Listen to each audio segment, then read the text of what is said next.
primeiro passo é você entender, estou passando por um momento delicado e preciso superá-lo. A partir do momento que essa ficha cai para você, a vida automaticamente lhe apresenta a superação. Primeiro é importante dizer para a galera que não se sacode uma árvore e cai um cara pronto lá de cima. Infelizmente, muita gente pensa que é assim. Isso no mundo do empreendedorismo, no mundo dos mega empresários, no mundo da música, nós temos o hábito de acreditar que vai sacudir e vai cair um cara pronto. Com o Rick não foi diferente. E ali começa a história de sucesso de Rick Chester, porque meu pai, apesar de ser um pedreiro, um cara que estudou pouquíssimo, ele teve uma percepção de chamar, não permitiu que os filhos entrassem para ver a mãe, mas ele saiu para conversar com os filhos. Aí meu pai vira para esses filhos e fala, olha, nós precisamos fazer a nossa primeira reunião de empresa. E aí eu falei, como assim, pai, reunião de empresa? Eu sempre fui um cara muito curioso, né? Ele falou, apesar de estarmos no caos da miséria, o comportamento aqui precisa ser empresarial. Então, se por um lado nós não temos muita coisa, por outro lado nós temos uns aos outros. E ter uns aos outros é muito mais importante do que ter muita coisa. Principalmente quando se refere a dividir a dor e multiplicar a felicidade, que uma dor dividida ela é só uma parte da dor para cada um. A felicidade, quando ela se encontra no abraço, ela é 2 vezes mais felicidade para cada um. E aí meu pai falou, quem está falando é o líder de vocês, meu pai falando, a outra líder está na cama, segundo a medicina, ela não passa, e vocês são os liderados dessa empresa. E o líder está comunicando aos liderados que eu vou precisar contar com vocês caso a outra líder não consiga passar. Eu posso contar com vocês? Era muito forte, como meu pai estava me falando, no leito de perder uma esposa. Todos os irmãos falaram, pode. Ou seja, o líder tinha o liderado do lado dele em um momento de dor, que é difícil pra caramba. Isso mostra que o líder pode sentir dor sim. Aí meu pai sentiu que estava com a equipe nas mãos, entrou e falou com o médico, olha, se a única opção que tem é fazer a cirurgia, para tentar, vamos tentar. E aí meu pai fala o seguinte, Pitangui não tem emprego, eu vou ter que ir para a estrada, só que o derrame cerebral da sua mãe me permitiu imaginar que a qualquer momento pode faltar o líder. Então a minha missão não é mais apenas colocar comida na mesa, a minha missão é formar sucessores, porque pode acontecer de eu tentar agora numa viagem dessa e não conseguir voltar. E como a mãe de vocês está acamada, a minha preocupação agora é, se o líder faltar e a líder faltar, qual dos liderados está preparado para assumir a empresa? Então a minha missão passa a ser, para além de cuidar de vocês, alimentando, etc, etc, eu preciso cuidar na ideia de formar líder. Estou indo viajar para trazer comida para casa. Caso eu não volte, guarde essas 5 coisas que eu vou falar com vocês. A primeira, identifique o principal dom de vocês e depois passe o restante dos dias na terra lapidando isso. A segunda, o conhecimento praticado transforma qualquer pessoa comum em uma mente extraordinária. E essa mente extraordinária consegue alcançar qualquer resultado extraordinário. A terceira, não cobre da terra santa aquilo que você não semeou nela. A vida é a lei da semeadura. Se não plantou, não cultivou, não reclame do seu resultado. Se plantou, cultivou, mas abandonou o cultivo ou abandonou o plantio, não reclame do seu resultado. Você só vai colher daquilo que você plantou e cultivou. A quarta coisa, jogue em equipe. Sempre, jogue em equipe. Estuda em venda, tudo é venda o tempo todo. A quinta coisa, caso eu não volte, cuide da líder enquanto vida ela estiver. E se porventura ela não suportar, o mais preparado de vocês, assumam a equipe. E aí um dia eu fui para a escola pública, né? E eu era o ralé da escola que eu estudava. Aí chego lá na escola, os garotos começam a falar que carne era gostoso. E eu não tinha comido carne até 7 anos de idade. Eu de fato nasci no caos do caos da miséria. A gente comia o básico do básico só para forrar estômago mesmo, para não ficar com fome. Aí eu entro na rodinha dos amigos de escola e falo, o que é carne? Aí eles riram de mim. Foi a primeira vez que riram de mim na minha vida. Aquilo foi muito marcante pra mim, né? Aí eu guardei aquilo, fui pra casa e cheguei lá, minha líder deitada, minha mãe, que eu chamo minha líder, cabeça toda enfaixada, eu falei, mãe, o que é carne?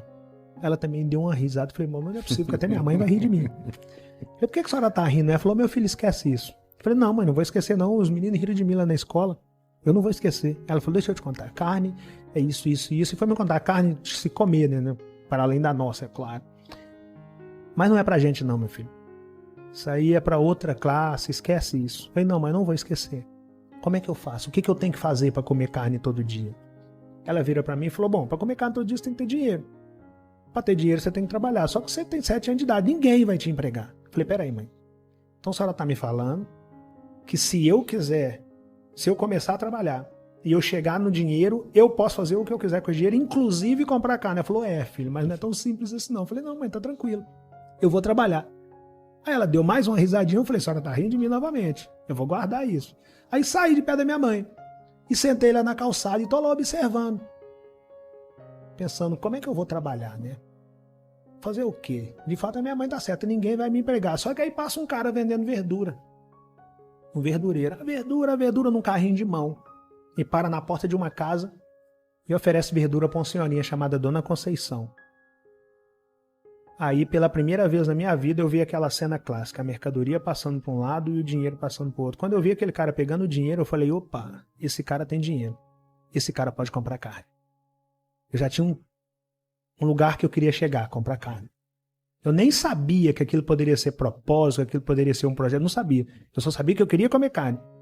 Falei, eu quero perguntar a esse cara como que ele chegou nessa verdura. Aí eu esperei ele fazer o atendimento dele, quando ele passou perto de mim, eu falei, moço, como é que o senhor fez para chegar nessa verdura? Ele virou para mim e falou, olha meu filho, eu tenho uma equipe. Falei, esse negócio de equipe deve ser importante. É a terceira vez que eu ouço essa palavra. Falei, me explica a sua equipe, moço. Ele falou, bom, eu tenho um financeiro, que é quem compra a semente, eu tenho uma pessoa que planta, depois da pessoa que planta eu tenho uma que cultiva e depois eu tenho uma pessoa que colhe e eu sou o cara que vende. Quando ele falou eu sou o cara que vende, eu falei, não, então eu quero ser o cara que vende, porque na minha mente o cara que vende era o cara que pegava no dinheiro, e o cara que pegava no dinheiro era o cara que podia comprar carne. Então eu só queria comer minha carne, né? Eu falei, eu quero ser o cara que vende. Ele deu uma risadinha, eu falei, o senhor é o quarto cara que ri de mim, mas eu vou comer minha carne, você vai ver. E aí entrei, viro para meus irmãos e falou, aqui ó, nós temos que formar uma equipe. E eu só tinha um irmão que trabalhava, que é o mais velho. E meu pai nos ensinou aquela ideia que eu falei no início, de que se por um lado não tínhamos muita coisa, por outro lado nós tínhamos uns aos outros. Então, por mais surto que fosse a ideia de eu falar que nós precisamos formar uma equipe, eles já tinham escutado a palavra equipe do meu pai, do nosso líder, então já não era novidade para eles aquela palavra e também não era um surto eu estar falando aquilo, sendo filho de quem nós éramos. Nós somos, na verdade. Falei, Ringo, você é o único que trabalha. Você compra semente, você vai ser meu financeiro. Uma criança falando com o irmão que ia ser financeiro. Você, Cláudio, vai plantar. Você, Dila, vai cultivar. Você, Romenigo, vai colher. E eu vou ser o cara que vende. Aí plantamos uma horta. Aí no outro dia amanheceu, eu fui lá, cadê o alface? Falei, não entendendo. O cara falou que era só plantar. Aí voltei no outro dia, cadê o alface? Voltei no outro, cadê uma semana depois, cadê o alface? Essa parte meu pai não me contou, nem o cara da verdura me contou. Não nasce alface da noite pro dia. Existe um negócio chamado percurso natural das coisas acontecer. E aí você tem que ser paciente com o processo.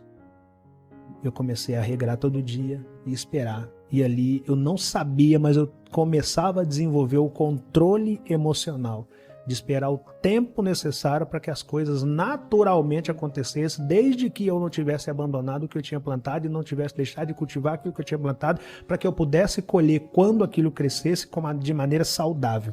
Eu costumo dizer, inclusive era até nessa parte que eu ia entrar, da parte da minha infância, que logo depois que o alface cresceu e eu comecei a vender, eu vendi tudo no primeiro dia. E no primeiro dia que eu vendi tudo, eu parei numa casa de carne. Eu não tinha essa noção que tudo era venda. Parei numa casa de carne, pedi o cara carne, ele me deu carne, eu paguei, fui para casa, falei com a minha mãe que eu tinha comprado carne, ela falou, cara, você conseguiu alcançar o objetivo. Aí eu fui para a escola no outro dia, felizão, falei, agora eu quero contar para quem falou quem riu de mim. E aí a minha professora, coincidência ou não, no outro dia ela falou, Joãozinho, não lembro o nome das crianças, Joãozinho, você quer ser o quê quando crescer? Ah, eu quero ser dentista, professora. Paulo, e você? Ah, eu quero ser advogado. Sandra, e você? Ah, eu quero ser médica. E a galera me chamava de Tuca. Tuca, e você? Eu falei, eu quero ser vendedor. A professora riu. Falou, Tuca, vendedor é um cara que deu errado em tudo e que o que sobrou para ele foi trabalhar com venda. Justamente isso que você acabou de falar, coincidência ou não. O desdém do vendedor, né? Não, assim, a professora. A própria professora. Falou, não, Tuca, vendedor não. Vendedor não é profissão. Vendedor é um cara que deu errado e que aí foi trabalhar com venda. Vendedor é um frustrado que foi trabalhar com venda. Aí eu falei com ela, também nem sabia do que eu estava falando, mas eu falei, professora, vendedor é o cara que come carne. Se ele é um frustrado, eu não sei, mas eu quero comer minha carne. Mal sabia eu que eu estava me apaixonando pela profissão das profissões. Tudo é venda. Absolutamente tudo é venda. Tudo é venda. E eu comecei a me apaixonar pela venda porque foi a venda que me possibilitou comer carne. Mas ali eu ainda não estava tão apaixonado. Eu comecei a apaixonar mesmo, foi a partir do momento que eu comecei a vender todo dia, minha horta acabou. Cheguei lá e falei, pô, cadê meu alface? Não entendi, acabou o alface. E quando acabou o alface, eu percebi que eu não poderia deixar meus clientes na mão. Comecei a comprar alface do cara que eu perguntei no primeiro dia, para que eu pudesse atender meus clientes. Só que enquanto eu estava atendendo meus clientes, eu vi um cara engraxando sapato, eu vi um outro menino vendendo sacolé, eu comecei a vender sacolé, eu vi um outro vendendo coxa, eu vi um outro cara vendendo panela, eu falei, cara, tudo é venda. Absolutamente tudo é venda. O tempo todo tem alguém procurando alguma coisa para comprar. E aí eu voltei para casa e comecei a olhar. Tinha um pé de abacate, um pé de manga, um pé de mamão. Eu falei, peraí, cara. Por que eu não tô vendendo abacate? Por que eu não tô vendendo manga? Por que eu não tô vendendo mamão? Aí eu comecei a ver venda em tudo. Aí eu desenvolvi a seguinte mentalidade. Eu, filho da dificuldade, a dificuldade me apresenta como única alternativa a superação. E a superação me apresenta a venda. A venda salva a minha vida. Só que para você sair da dificuldade, você tem que entender que você precisa superar a dificuldade. O primeiro passo é você entender, estou passando por um momento delicado e preciso superá-lo. A partir do momento que essa ficha cai para você, a vida automaticamente lhe apresenta a superação. E quando a vida lhe apresenta a superação te apresenta várias outras coisas. No meu caso, a superação me apresentou a venda e a venda salvou a minha vida. A venda salvou a minha vida. Dali pra lá eu falei, cara, é o que eu quero fazer na vida. Aí comecei a vender. Nós precisamos acreditar que você precisa ter um pouquinho de sorte. Sim. Mas na verdade, se você não fizer a sua parte, não vai acontecer. Eu vendi na infância em Pitangui. Como eu comecei a vender muito, a cidade ficou pequena pra mim, é claro. Eu fui pra Belo Horizonte, que era a capital de Minas, que é a capital de Minas. Começo a vender. Aí vem várias crises em Belo Horizonte. Em Belo Horizonte eu tive que passar por uma coisa complexa, que foi abandonar a escola. Ou eu vendia ou eu estudava. E como vender era o que me possibilitava comer carne, eu optei por abandonar a sala de aula. Isso com quantos anos aí que você abandonou? Isso com, sei lá, 13, 14 anos, entre 13 a 17 anos. Foi ali eu abandonei a sala de aula. Sim. Só que aí vem meu líder e fala, peraí, você lembra que eu te falei que o conhecimento transforma qualquer pessoa comum em uma pessoa extraordinária? Eu falei, lembro, pai. Ele falou, pois é, você está abandonando logo o conhecimento? Você vai ter que buscar conhecimento complementar. E aí eu comecei a procurar formas de buscar conhecimento fora da sala de aula. Um dia eu me encontro com uma loja chamada Sebo, aqui em Brasília também chama Sebo, loja de livro usado. Sim, sim, também. Eu vejo uma loja Sebo, livro R$1. Eu falei, peraí, livro R$1? Então não é tão impossível assim ler não. Aí vejo um livro na porta lá escrito A Arte da Guerra. Eu olhei, R$1, cara, R$1, não vou perder muita coisa, eu vou comprar esse livro, cara. Quando eu li aquele livro, eu falei, não tô acreditando que tem tudo isso em um livro. Aí comecei a me apaixonar pelo conhecimento, por buscar conhecimento. E nessa época eu vendia na rua. Os caras que vendiam comigo falavam, cara, você pirou, irmão. Leitura, você tá doido, cara. Você vende caqui.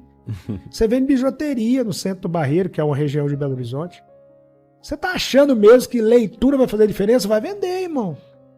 E eu falava, cara, esses caras estão surtando, né? Eu preciso melhorar a mim mesmo o tempo todo. E na venda eu melhorei oratória, eu melhorei dicção, eu melhorei pronúncia, eu melhorei posicionamento, eu melhorei olhar. Eu fui melhorando essas coisas porque eu fui buscando conhecimento. Porque eu lia e praticava, porque não é só ler também, né? Você tem que praticar, é igual tocar. Se você só estudar e não começar a praticar, você não consegue desenvolver as habilidades que só a prática vai te trazer. O conhecimento é a mesma coisa. Não adianta você ler 2, 3 ou 1000 livros. Você tem que começar a praticar aquilo. Eu comecei a praticar.